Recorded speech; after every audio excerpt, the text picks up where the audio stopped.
So I think you can come into something full-hearted in a time of pain, in a time of hurt, in a time of suffering. I would actually say you're more full-hearted than you've ever been. Prayer means nothing if you're only giving God half your heart. Exactly. We always take saints' words as like very deep poetry.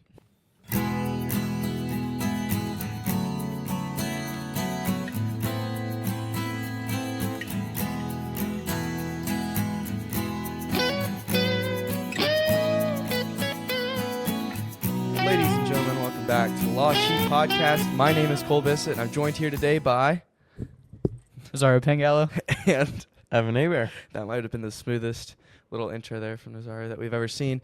They had me intro again this week for some reason, even though last week things didn't go well. We took 3 tries for me to actually get it right. You and- sat Oh in the middle no, there again. was only one there's try. one rule. The public only saw one. Yeah, sorry, no yeah, one has of to course. know There's- about anything one else. Rule. There's one rule. You sit in the middle. As I adjust my mic because I'm freaking out. You sit in the middle. You intro. It doesn't matter who you are, right? Yeah. So you are sitting in the middle. That means you intro. This is an honor, Cole. You get Yeah. to intro. I'll also Take point hold out, of it. Cole's got his mic like Carolina squatted like into the air over here. I can just see turn my head the around. angle from the camera right Does it now. look Y'all on goofy? YouTube. This is the Well- funniest thing ever. Oh my gosh. Yeah, it literally...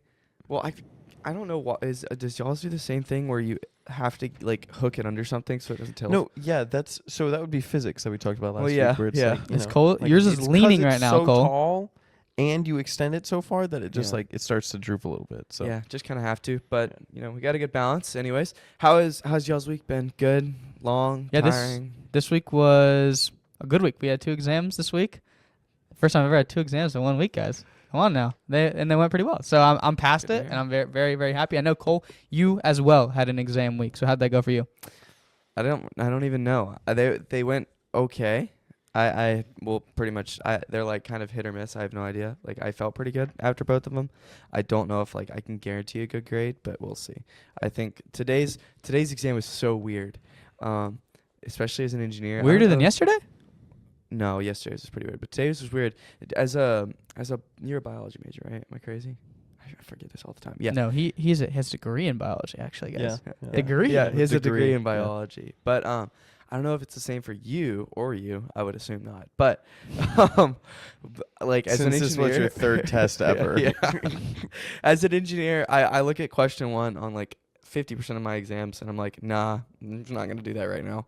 And then I look at question 2, and I'm just like, nah. And then I look at question 3. You know, honestly, if I start an exam and I don't know the first question, I just turn it in. Yeah. Like But I'm so cooked. that was what today felt like. And then I finally started on question 4, and I cranked that one through, cranked question 5 out, and then I worked backwards. And it took me a while, but I stared at each question, actually figured out how to do them. So I might have bombed it. I might have gotten through it. I don't know. Yeah, I like guess we'll see. that doesn't sound great. Yeah, we'll see. That honestly I believe in doesn't Cole. sound I great. believe in Cole. I have my Um, moments, so maybe today was a clutch day for me. We'll see. What about you, Mr. Grad student? It's nice, man. This was a test week. I had 2 tests this week. I had 1 test last week. I had a test the week before that. And I had 3 projects due this week. I had 2 projects due last week. But like they're not weighted as heavy as heavy as undergrad, right? So like all of my tests combined for accounting are like 30%. We have like 4 tests. They're 30% in total. But it's just like the group work for the entire class is like 40%, right? So like it's nice. Like there's much lower stress on like if I don't do well on this test, like I'm going to fail the class or like even get not an A. The other thing is like an A is a 90 in grad school, man. So like there's no plus minus. You just get an A, which is super nice because like on a test, for me and for you and for you, you're always worried about like, like if I get a 90, if I get like a 92 on the test, that's still an A minus. Like that's not a 4.0, which is the silliest thing ever, right? Shout out teachers that eliminate the minus system.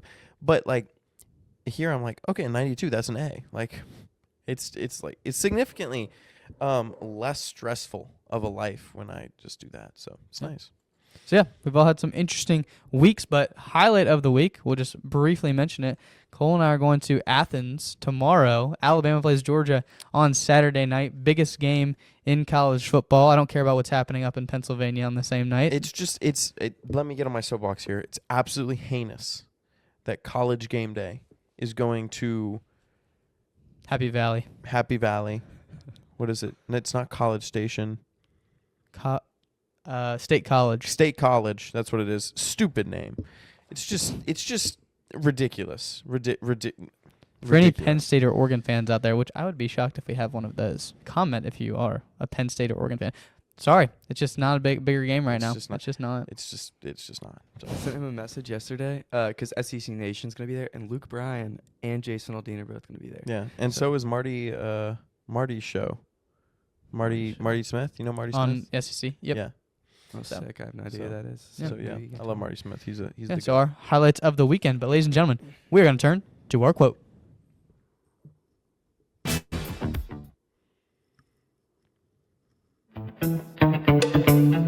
Ladies and gentlemen, the quote of the week.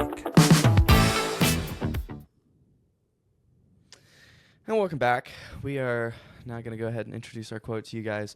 Are any of y'all feeling called to read it, say it out loud? Or Well, you want did me to bring just it. Go for it. I did bring it. Do you have So- any groundwork you want to lay for it? Groundwork? No. Normally I beat around the bush, but today I'm going to go straight into it. All right, we're going to jump Um, right into the quote then. And this comes from Saint Fidelis of Sigmaringen. We're gonna Maringen? spell this out. Sigmaringen. It's German. It's It's German. a German. We're going with It's it. Germanic? It's German. Saint Yeah. Fidelis, this quote. And here is the quote for today, ladies and gentlemen. And I don't even know if we said this. This is episode 68. The quote for episode number 68. Woe to me if I should prove myself but a half-hearted soldier in the service of my thorn-crowned captain. I'll read it one more time. Woe to me if I should prove myself but a half-hearted soldier in the service of my thorn-crowned captain. So that is our quote for episode number 68 of the Lost Sheep podcast. Cole is looking stuff up. Does that mean that... Sigmaringen. Yeah, so I can't say that. Sigmaringen. She said it with like Yeah. an accent. So Sigmaringen. Sigmaringen or something. Look, I love this quote. I think it's a great quote. I think the first thing that I want to point out is just that he is a martyr, right? So we were talking about like sometimes we have a quote and the day of we're like, oh, who said this, by the way, guys? And so I didn't look it up until today. And he's a Germanic martyr. And so like this was his whole life, right? This was the 1600s. Like this was a very real threat for him. And not to say it's not a real threat today of persecution, of martyrdom, right? There are places in the world where that's still a threat. But, he the first thing that strikes out to me is he's walking the walk as he's talking the talk. Cole, anything, or you want me to go? No, you go. Okay, so Hold on. I will point out for the visual people, you can see this. For the audio people, you can't. You may be able to hear some crinkling in the background.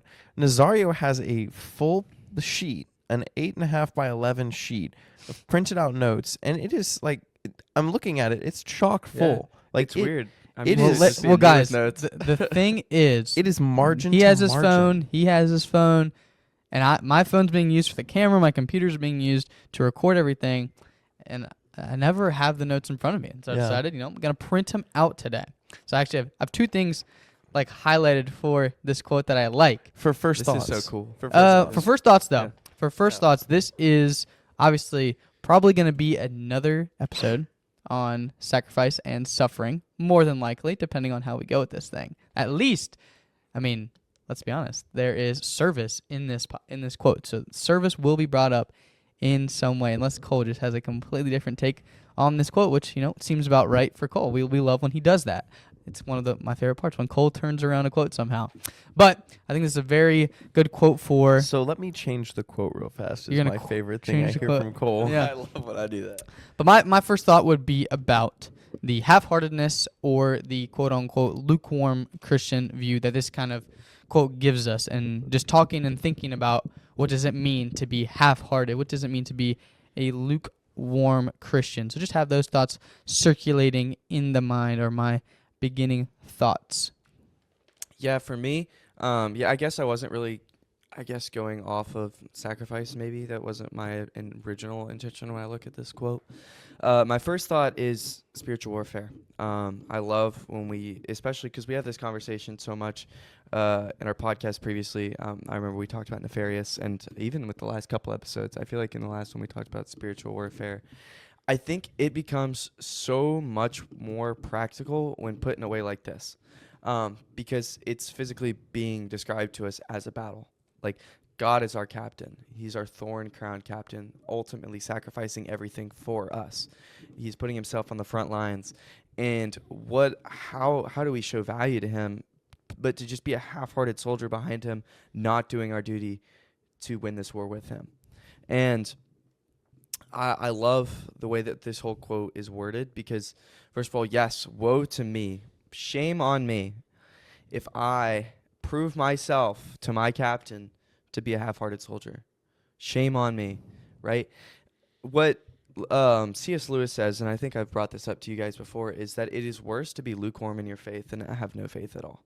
And that's from the Screw Tape Letters, which it's a phenomenal book. If you haven't gotten a chance to read it, please sit down and take a chance to read it. But to be lukewarm in your faith, to be a Catholic by name and not a Catholic by actions, thoughts, words, the way you go about your day it causes more harm to you than good, because when you pursue your faith, your life does get better, and you start to pursue the Father more, and you start to see the actual meaning of the world. And so I guess just more on like what my initial thought is spiritual warfare. Like, I love thinking about it from this way because I think it's a call to action, you know? Mm-hmm. And so that's just where my head goes. So a couple things. An interesting thought and a discussion that I want to have at some point on this podcast. Not today, but going forward. I was talking to someone the other day, and they said, as Catholics, we quote C.S. Lewis too much. And I thought to myself, like, that's an interesting thought. Like, I was very dismissive, but he was like, no. Like, as Catholics, we quote C.S. Lewis too much. Like, he wasn't Catholic. Like, he wasn't a theologian. Like, why do we quote him as Catholics? So just an interesting shout. Not that I necessarily agree or disagree with that point, but just an interesting shout. It is an interesting conversation, yeah. The other thing I would kind of say is, oh man, I had this very, I saw this Instagram thread, right? And it was kind of like, it was newspaper clippings from like hundreds of years, or like teachings from hundreds of years. And this was like, 1970, 1920, 1850, 1600, 1200, like going back to like Aristotle times, right? Which is almost BC. And every single time it was always like people complaining about like the youth. Like the youth are so fandangled. They're so, they're so lazy. They want everything easy, all this stuff.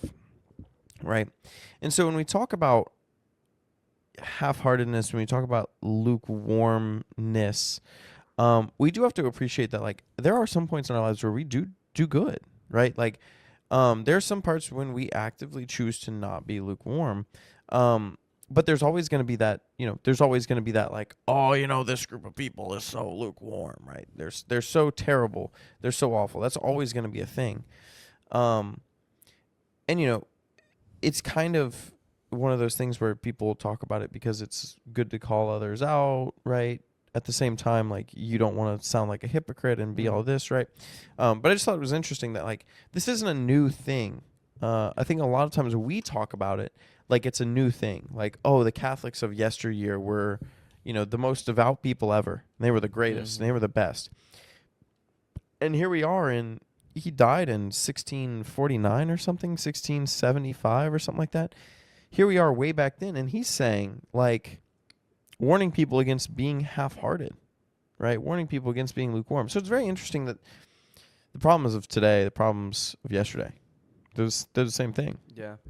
And I think one other thing just to highlight and piggyback off of you is I love how he kind of personalized it just to himself too. Like, he's not directly calling anybody out, like, woe to you. He's saying, woe to me. Yeah. And I think that's so much more effective and powerful. I mean, this is a saint, and we're always told, like, the saints, the people who are the holiness, see themselves as the most sinful. Mm-hmm. And for a saint to say, woe to me if I should prove myself, shame on me if I prove myself as a half-hearted soldier of the Father. like, whoa, what does that mean for me? I'm not a saint in any way, shape, or form. We all hope to be. That's our goal. But there are so many devout Catholics that have become saints that have viewed themselves as so sinful. And I think that kind of helps us as just our human beings and our human selves to really like want to do better. Because if the saints are wanting to do better, then we should be wanting to do way better, you know? Yeah.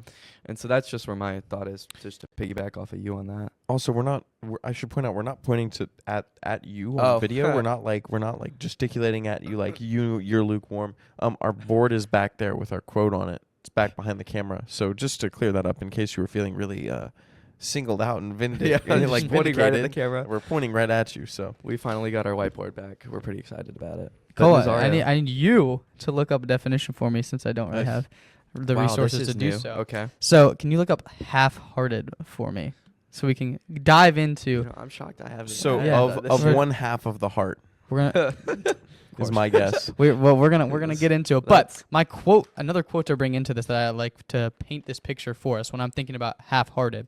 Saint Teresa of Avila says, "God deliver us from gloomy saints." Definitely an interesting thought. And I feel like I've heard a little bit recently about saints from like a while ago that, like, I think Middle Ages type, that were super like secluded and they didn't really like enjoy their lives, but they were like very devout and very secluded. I feel like we were talking about this. We may have been talking I think about this. we were talking about this on the podcast. I'm not sure. I think this was around. This we had quote? a couple Teresa of Avila quotes, but I think they were like, I think it was all context, and I think we just keep pulling Yeah. from the same sort of paragraph. Yeah. I don't know. Not this specific quote though. Okay. I think you're good. Anyways, point being, think about a saint calling out other saints for being gloomy. And now Mhm. this saint, Saint Fidelis, calling out himself, don't be a half-hearted soldier. And when their heart is fully in it, as Evan says, half-hearted, just half of the heart. If your heart is fully in it, you're going to be passionate about it. But also, are you going to be full of love and joy from it? Or are you going to be gloomy? I think it's an interesting perspective to put on it. Here comes Cole's definition. No. I'm gonna have a definition, but I actually think there's another way to view that quote. God deliver us from gloomy saints. Okay. I think God's telling us I looked up the definition of gloomy, obviously, and it is poorly lit, especially as to appear depressing or frightening. I think if you look at it from the definition of poorly lit, you're saying God deliver us, like help us see the saints that are poorly lit, help put light on Interesting. them. And so maybe that's another perspective. It may not be what she's saying, but Mm. I'm just throwing another. Weren't you looking up half-hearted? Yeah, it's there too. I have Oh, it. okay. I was okay, just okay, saying this first. Okay. So yeah, I think That's an interesting maybe point she's as trying well. to say, yeah, God deliver us from the gloomy saints, the poorly lit saints, and Yeah. show us those. Look, Yeah, and I think I it points to being seen by others. Obviously, Yeah. you don't want to be like a Pharisee, like the hypocrites that Jesus calls out. They're just doing things to be seen. However, you should be seen in your faith in some way. I think that's a very interesting conversation.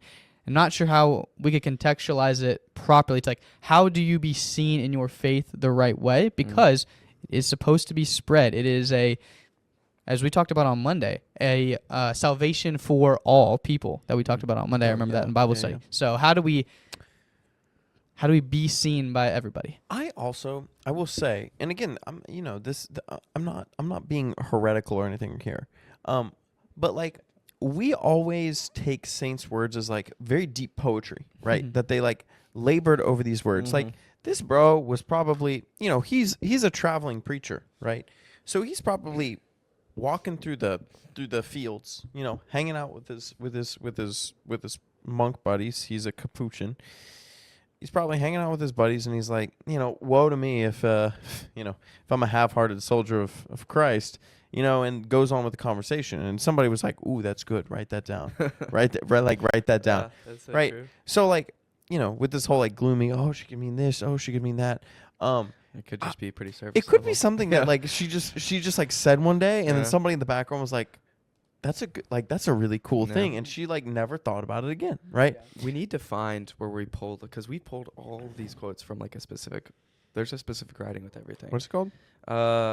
What's I the don't, quote? The writing. What's the quote? Quote Oh. is, God deliver us from gloomy saints. But I'm going to circle back to your definition of half-hearted so you can get back on track. I know we're sidebarring. But half-hearted, the definition of half-hearted means without enthusiasm or energy.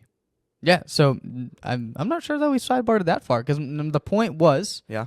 do it with enthusiasm, do it with energy. And I think to go more into what I saw from the quote, Cole, not exactly what you saw, but if we're going to do it without energy, or we're going to be of service in this war with our thorn-crowned captain, if we're without energy, well, you're never going to win a battle. You're never going to win a war if you're not full of enthusiasm and energy. And we'll be gloomy. And we will be gloomy. Oh, I Exactly. see. We're just gonna lose, and we're gonna be gloomy. Yeah. We're gonna be without energy. But Okay. we go into it with force and with power and with passion and with confidence. I think confidence is definitely a thing that we could add to that as well. Mm. If we go into the battle with confidence, that we can be of real service. And we talk about whether it's with faith or like think about the apostles when they had to go out to heal people and Jesus tells them go heal people. If you're not going out with confidence and faith and the power that Christ has given you and with the Holy Spirit, then are you really going to be of service? Or are you just going to see failure and that's going to make you more half-hearted and take away more of your enthusiasm and energy if you're not going out there with confidence and you're not seeing the fruits of the possible service and labor that there could be. Yeah, and him and Nazar and I have worked on this for a while now, especially I guess for me because I feel like I can go half-hearted or like without energy or without like not looking forward to when I'm not looking forward to something. It's kind of obvious, I would say. And ever since we probably moved in freshman year, that was something that we've both been working on, and more from him trying to help me with it. But I can tell that when I go into something, I remember, especially freshman year, Cal 3, probably the most miserable time of my life. It was so bad. Cal 3 was terrible. But every day Nazario would wake up, or I would wake up, and Nazario would just it's weird, but Nazario would like write notes on the fridge saying, "You got this, you're gonna kill it."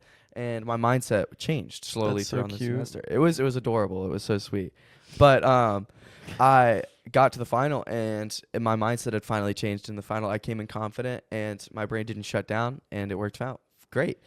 And that goes in all aspects of your life. If you go into something half-hearted, if you go into your faith half-hearted, overwhelmed, concerned, feeling like there's no way you can actually pursue this and end up in heaven, then you will be overwhelmed and you will fall apart and your prayers will lose its meaning. It will lose your heart. And that's the part of the prayer that's most important. You will be half-hearted. You will literally be drained.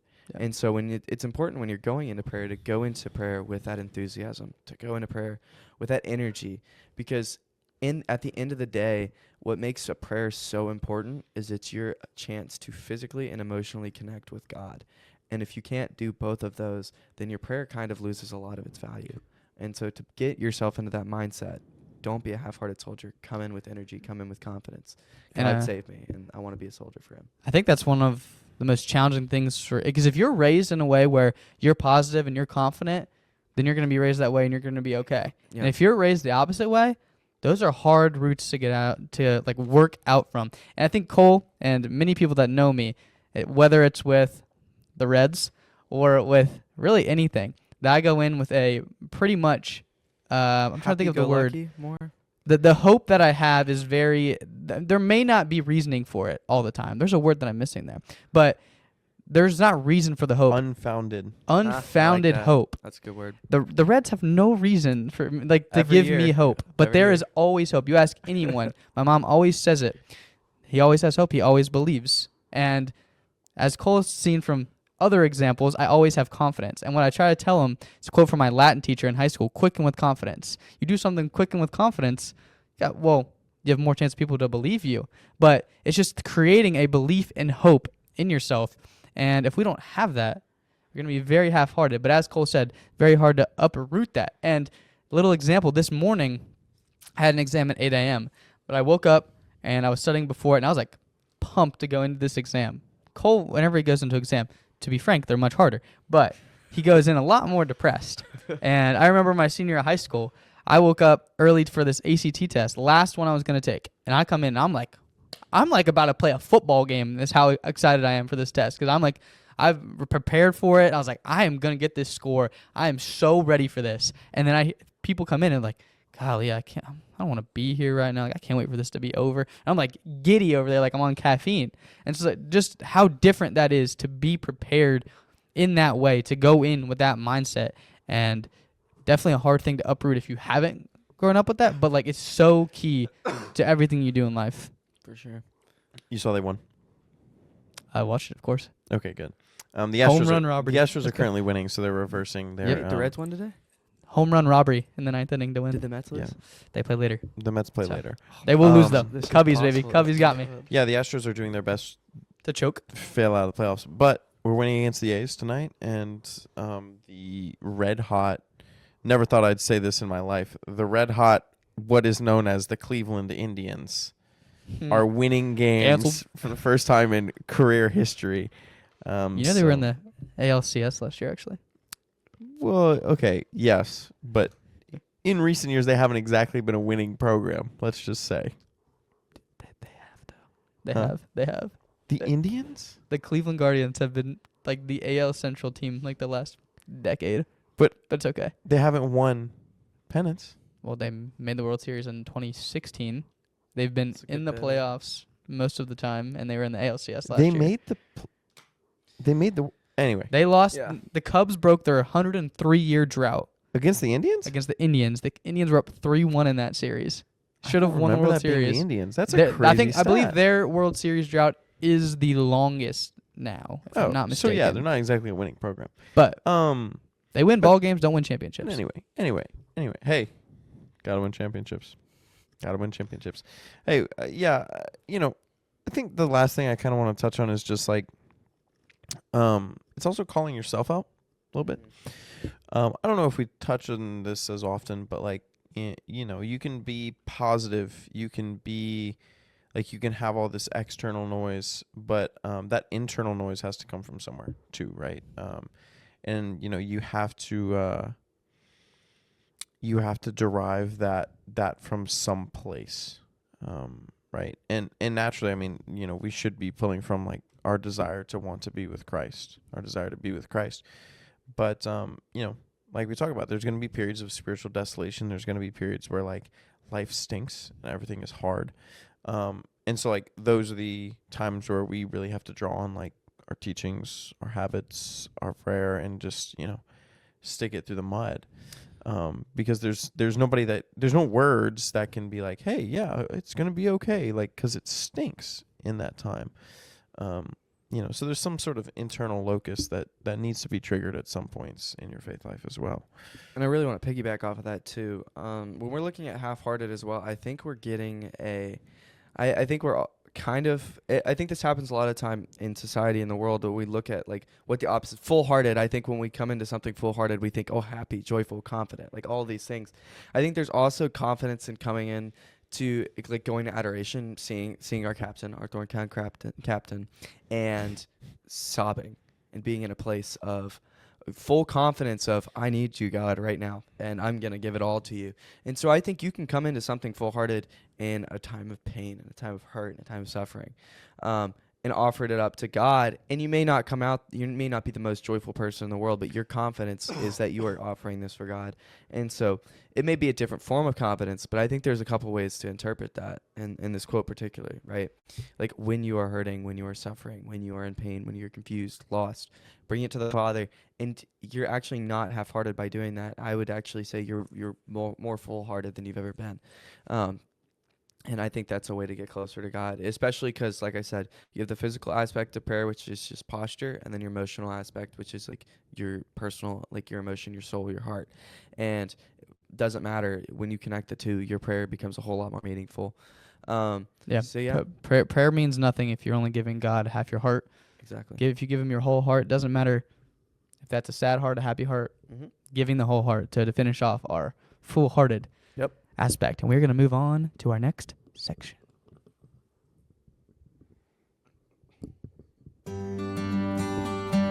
Ladies and gentlemen, the practical prayer practice of the week. So yeah, we're still trying to figure out our production a little bit, trying to manage it, because we're having to do it ourselves now that we're not on Stream East, where you can just click it online. StreamYard. StreamYard. Stream East, guys. R.I.P. to Stream Yeah, East, if you know RIP what it to is, Stream guys. East. It has been taken down. Anywho, StreamYard It's ridiculous. over the That's absolutely ridiculous. StreamYard over the summer was a lot. It was a lot easier just being at your computer directly. But our practical prayer practice for this week is to reflect on where you're being half-hearted in your life, and then I'm going to add a second part to this, and then go into it full-hearted. Once you identify that, because we find and replace.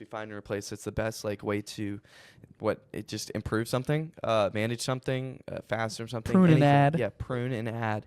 Prune it, add. So if there's something you're half-hearted in, prune being half-hearted in it, add being full-hearted in it. If you're half-hearted doing something, I could be very full-heartedly scrolling through Instagram Reels as well. So find areas where you're being wrongfully full-hearted in something as well, and put that energy and time in something else. I don't know. Do y'all have anything else on top of that? I like it's that kind a of lot. straightforward. You like that, Evan? Yeah, you chill with it. Cool. You got something to say? You kind of seem like you're chewing on something. No. He's lying. Ladies and gentlemen, Okay, wow. he is Evan lying. has no. But we're going to move on. All right. Cool. Ladies and gentlemen, the shepherd of the week. So yeah, this week is a little bit of a shorter episode for you guys. We there's a Bible study coming in here right after we're done recording, so it's going to be a bit of a No. That's not why it's a short week. These two are going to Athens, as they mentioned that before. too. So our regular time of recording is no longer available. So it's really a short week because we have to work it into our very extraordinarily busy schedules. So shout out y'all. But anyway, go ahead. Sorry. But yeah, so this week for our Shepherd of the Week, woe to me if I should prove myself but a half-hearted soldier in the service of my thorn-crowned captain. We couldn't think there was a person to fit this any better for right now than Charlie Kirk. First of all, this is when we're talking about Charlie Kirk, we're talking about his impact he had as a father, his impact he had on the world as a Christian. Even when he was at his deathbed, he still proclaimed the gospel, and the impact that his wife has had on the world since his death. I had Talk in your mic. Sorry. I had all things organized for it, and so Talk in your mic. still right here. Yeah. Is it that Yeah. bad? Am I really like this? Well, yeah. Okay. Yeah. Anywho, over the past weeks, ever since hearing about the tragic assassination of Charlie Kirk, something has been weighing heavily on my heart. I've taken time to pray about it, reflect, and now I feel led to put these thoughts into words. When I first saw the news, my immediate reaction was shock and disbelief. My mind kept asking, how is this even possible? As the day went on, I felt physically sick, thinking about his 2 young children and his wife, now left behind to face this world alone. And then things got worse. I began to see videos of people celebrating his death. Yes, celebrating. That kind of hatred is hard to comprehend. Later that same day, more tragic news broke, another school shooting, this time in Colorado. Charlie Kirk was many things, and while people may have disagreed with his political views or how he expressed them, which is not the point, he was first and foremost a devoted Christian, a loving father, and a faithful husband. He was a human being just like me and just like you. The song I chose that I want to kind of connect with this is What Are We Waiting For by For King Country. And the reason I chose this song, and the reason I'm even bringing this up, is what are we waiting for right now? Like, God is sitting there with his hand out extended towards us. And I think Charlie Kirk showed that we aren't waiting. Like he's calling us not to wait. And I think he showed that in a lot of what he said, because he actively went out and had those conversations and had those and expressed his beliefs to people. And so especially about Christianity. So what are we waiting for? Does it take a tragedy? Does it take a loss? Does it take a sin to jumpstart you into following God? Don't be a half-hearted soldier. And I think that's exactly what Charlie Kirk preached, especially on Christianity. There's no point in being half-hearted. Why not go into everything with your full heart? So yeah. Yeah, we talked about half-hearted. We talked about lukewarm today. He went into his idea for his business, for his corporation, at the age of 18. He went full force into it, grinded at it for 13 years before he unfortunately passed away. But he said, what did he say, Cole? You know the direct quote. He said the one thing he wanted to be remembered by was the courage of his faith. The courage of his faith. And so he was a soldier for Christ, and we admire that. Anyone that is a soldier for Christ, no matter what their political views are, if they're rooted in Christ and if they're a soldier for Christ, we can support them. And, I'm going to pull 1 Corinthians chapter 6, verse 19 through 20. You are not your own. You were bought at a price. And Charlie Kirk knew. He admitted it multiple times that he was not a perfect person and that he had failed in many ways. But he knew what Christ did for him, and that was what was important to him.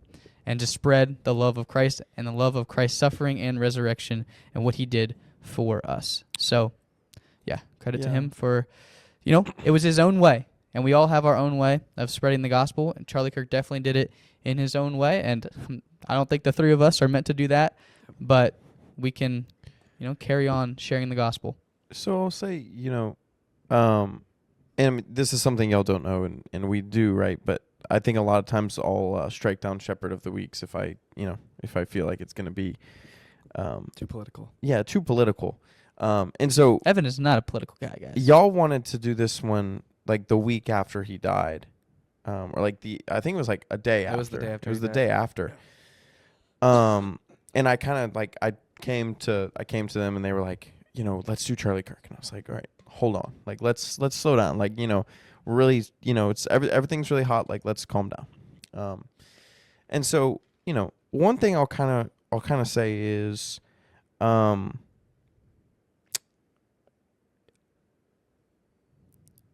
my ultimate respect is for those who absolutely believe in what they preach.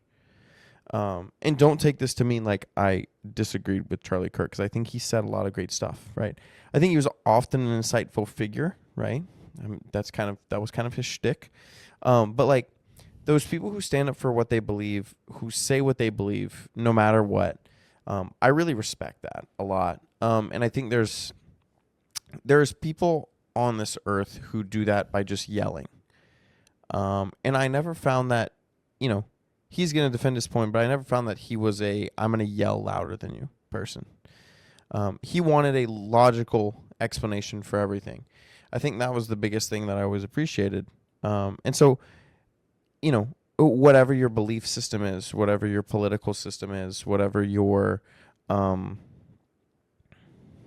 ideals are, I think true, real discussion, true, real discourse is something that I appreciate much more than and many other things. And I often do find myself into trouble with people because I'm a discorder, right? Like I'm not like partake in discord, but like I want to have like a conversation where like you need to refute my claims. Like it's not like no, I don't like that. Like it's no, like provide me a logical, and this is probably killing your brains because I do this all the time in discipleship and Bible study, right? Like provide statistics, provide reasoning for your ideas. And so I appreciate him massively for that, and I respect him massively for that. And also just, he's a father, right? I think the toughest part for me was, like you said, like you just need to never celebrate anyone dying. I mean, unless I was about to say something crazy, but like there are certain times where probably the world is maybe a better place without somebody. I mean, we talk about like the greatest evils of like, dictators and serial killers and stuff like that. And still that life is sacred, right? Like those people deserve to live. And you shouldn't celebrate those deaths. But it's easy to feel a little bit more vindicated for those deaths than, an innocent person. And, he's not a great evil. And so seeing people celebrate that was heart-wrenching a little bit, especially with, he has a wife and he has 2 kids, and he does his best to keep him out of the media and keep him out of, like, everything that he does, and keep him out of the political sphere. And so, my heart goes out to them and all that they've been put through because of this, like the event itself, but also because of this and all of the outcry and whatnot. So, yeah. And lastly, I think the most moving thing about the whole thing was when his wife went up on stage and forgave the killer in front of the entire world. I think it takes a lot of heart. It takes a lot of gut to do that. And in a sense, it kind of, in the end, it makes you put God first in that situation, which is exactly what made it so beautiful. And so, yeah, our shepherd of the week, Charlie Kirk, a man who love the concept of truth and love talking about people and conversations to try to find it. And so, yeah, that's exactly what the devil doesn't want us to do. He doesn't want us to talk. He doesn't want us to have conversations. He wants us to be distracted by the things of the world. And that's it. So, yeah, that's our shepherd for this week. We've got a Bible study coming here in a few minutes. So I'd say final thoughts, but I think I'm just going to close it out just for now. Y'all go with that? Yeah. Cool beans. Just short word. Don't be half-hearted when you go into faith, when you go into prayer. Enter it with your full heart. Little closing things. We have merch up on our website. It's always up. So it's $18 for a t-shirt right now. Go get one. We would greatly appreciate it. I have free wristbands still. Don't worry about that. We've got some exciting guests coming on in the next month. So please be looking forward to that. Other than that, I don't think we got anything else. Subscribe, like, comment, follow, all of the above, please. We really, really appreciate it. Thank you guys so much for listening to this week of the Lost Sheep Podcast. God bless.